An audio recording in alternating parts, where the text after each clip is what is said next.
कहते हैं बहुत ही खुशकिस्मत वाले होते हैं वो जिन्हें भगवान की सेवा करने का मौका मिलता है। देवभूमि उत्तराखंड में बसे बद्रीनाथ की सेवा करने का मौका भी हर किसी के भाग्य में नहीं है। बद्रीनाथ के कपाट खुलते ही जहां मंदिर में भक्तों का जमावड़ा लग जाता है, तो वहीं आसपास का माहौल बाबा बद्रीनाथ के जयकारों से गूंजने लगता है।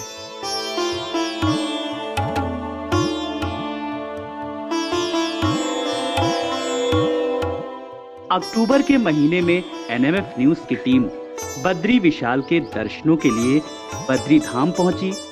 जैसे ही मंदिर में कदम रखा, गोरे पहाड़ी चेहरों के बीच हमारी नजर माथे पर तिलक लगाए एक दक्षिण भारतीय पुरोहित पर पड़ी, जो कि भगवान बद्रीनाथ के रुद्राभिषेक से लेकर उनकी पूजा अर्चना में जुटे हुए थे। हमारी समझ से ये परे था कि बद्रीनाथ के मंदिर में भला दक्षिण के पुजारी का क्या काम। लेकिन बाद में पता चला कि मंदिर के मुख्य पुजारी का कार्यभार सिर्फ दक्षिण के पुजारी ही संभालते हैं। इस परंपरा की नींव किसी और ने नहीं बल्कि आदि गुरु शंकराचार्य ने रखी, जो कि आज तक चली आ रही है। आदि शंकराचार्य ने भारत की चारों दिशाओं में जिन 4 धामों की स्थापना की थी, बद्रीनाथ उनमें से एक हैं।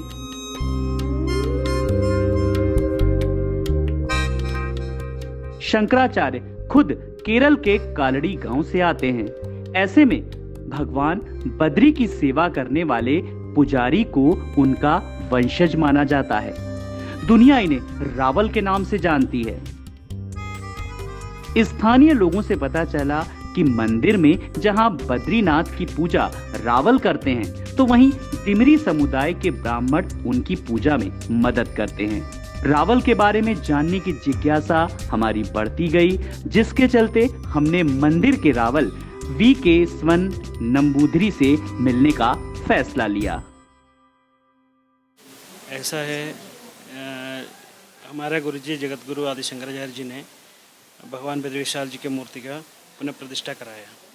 वो हमारा केरला का संप्रदाय का पूजा है। ये केरला का पूजा का संप्रदाय करने के अधिकार केवल केरला के नंबूदरी लोगों का, इसलिए केरला के नंबूदरी लोग इधर भगवान की मूर्ति का स्पर्श कर सकता है। हमारा पूजा संप्रदाय परशुराम संप्रदाय बोलता है। केरला का पूजा संप्रदाय अलग है। इधर के नॉर्थ के साइड में ऐसा पूजा नहीं है। साउथ में भी डिफरेंस है केरला का पूजा संप्रदाय।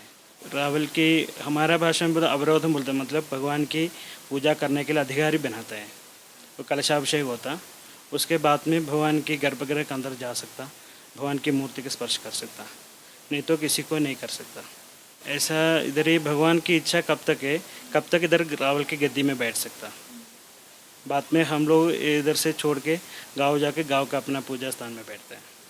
भगवान की इच्छा कब तक है पूजा करने, हम बैठना इतना साल बैठ सकता। मेरे दादाजी ने 25 साल के आसपास बैठा था।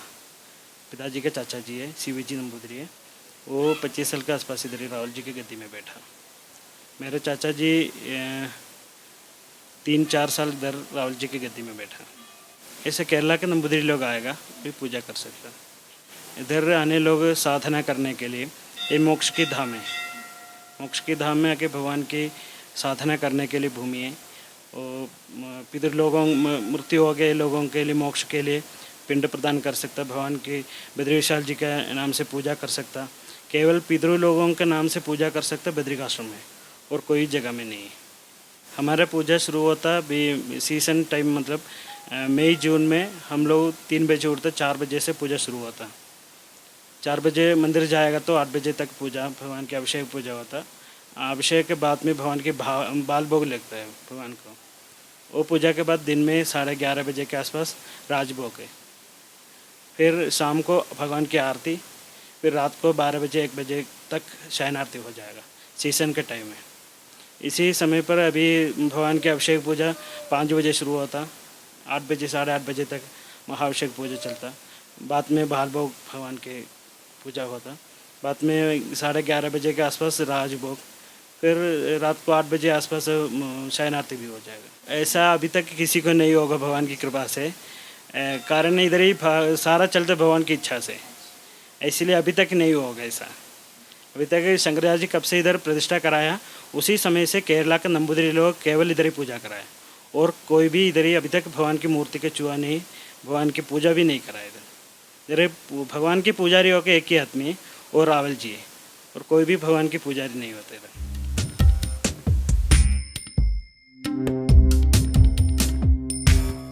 करीब 1200 साल पुराना बद्री नारायण का मंदिर कई बार उजड़ा और कई बार बना, लेकिन आदि गुरु शंकराचार्य की इस परंपरा पर आज तक आंच नहीं आई, और ना ही कभी स्थानीय पुरोहितों ने इसका विरोध किया।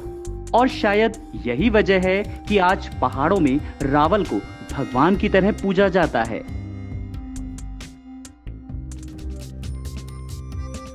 एनएमएफ न्यूज की स्पेशल रिपोर्ट।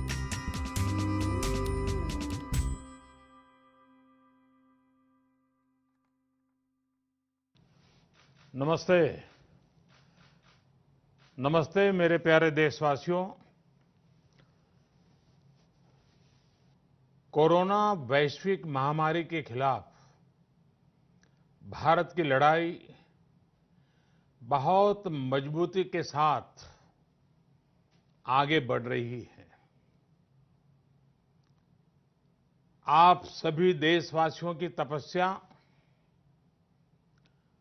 आपके त्याग की वजह से भारत अब तक कोरोना से होने वाले नुकसान को काफी हद तक टालने में सफल रहा है। आप लोगों ने कष्ट सहकर भी अपने देश को बचाया है, हमारे इस भारतवर्ष को बचाया है। मैं जानता हूं आपको कितनी दिक्कतें आई हैं। किसी को खाने की परेशानी, किसी को आने जाने की परेशानी, कोई घर परिवार से दूर है, लेकिन आप देश की खातिर एक अनुशासित सिपाही की तरह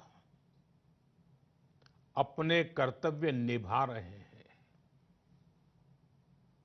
मैं आप सबको आदरपूर्वक नमन करता हूं।